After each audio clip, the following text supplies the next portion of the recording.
Chapter 12। तो फिर क्या आदमी को पुरुषार्थ नहीं करना चाहिए? कर्म के कायदे में पुरुषार्थ का अर्थ ठीक समझ नहीं सकने के कारण कहीं जिद्दी प्रारब्धवादी ऐसा ही मान बैठते हैं कि आदमी को कोई भी पुरुषार्थ करने की आवश्यकता नहीं है। प्रारब्ध में जो होगा सो मिलेगा ही। परीक्षा में पास होने का प्रारब्ध होगा तो पास होंगे ही, वरना कितनी भी मेहनत करोगे तो भी फेल होने का प्रारब्ध होगा तो भी फेल ही होंगे। इसलिए पढ़ने की तकलीफ बेकार लेनी नहीं चाहिए। ऐसी नासमझी के साथ कई प्रारब्धवादी विद्यार्थी भगवान पर सब कुछ छोड़ देते हैं। एक पक्का प्रारब्धवादी विद्यार्थी संस्कृत का अभ्यास करता था, किंतु संस्कृत बोल नहीं सकता था। इसलिए टूटी फूटी संस्कृत भाषा में कहने लगा कि जो पढ़तव्यम तो मर्तव्यम, ना पढ़तव्यम तो मर्तव्यम। तब फिर दांत खटाखट जिह्वा शास्त्रक किम कर्तव्यम, अर्थात पढ़ते हैं तो भी मरते हैं और नहीं पढ़ते हैं तो भी मरते हैं, फिर बेकार क्यों सिर दर्द मोल लेना।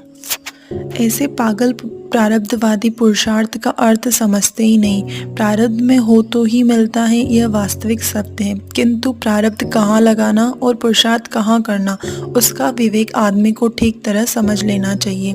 नौकरी मिलना यह प्रारब्ध है, किंतु इसको अच्छी तरह प्रामाणिकता से जारी रखना उसमें पुरुषार्थ है। मकान मिलना यह प्रारब्ध है, किंतु उसको संभाल कर रखना वह पुरुषार्थ है।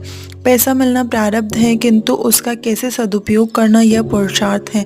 पुत्र प्राप्त होना प्रारब्ध है, किंतु पुत्रों को अच्छी शिक्षा देना यह पुरुषार्थ है। प्रारब्ध में हो वैसी ही नौकरी और उतना ही पैसा मिलेगा और ऐसे ही स्त्री पुत्राधिक मिलेंगे, किंतु जो कुछ भी मिलता है उसका साधन के रूप में विवेक बुद्धि से उपयोग करना, उसमें सच्चा पुरुषार्थ समाया हुआ है।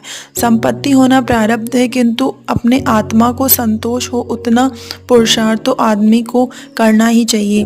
पैसा कम ज़्यादा मिले यह प्रारब्ध है, किंतु उसे ईमानदारी से कमाना यह पुरुषार्थ है।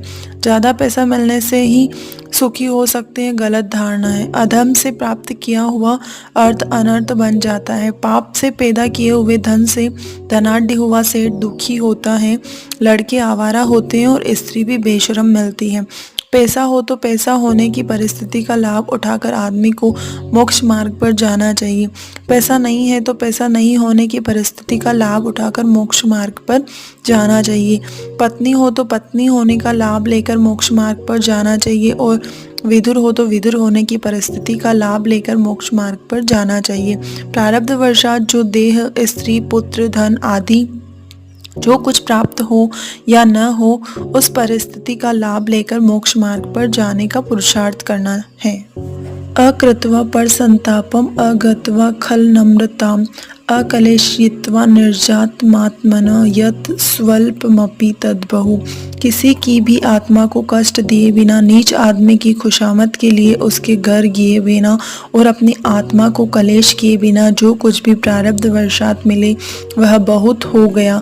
ऐसे संतोष के साथ सतत पुरुषार्थ करते ही रहना चाहिए।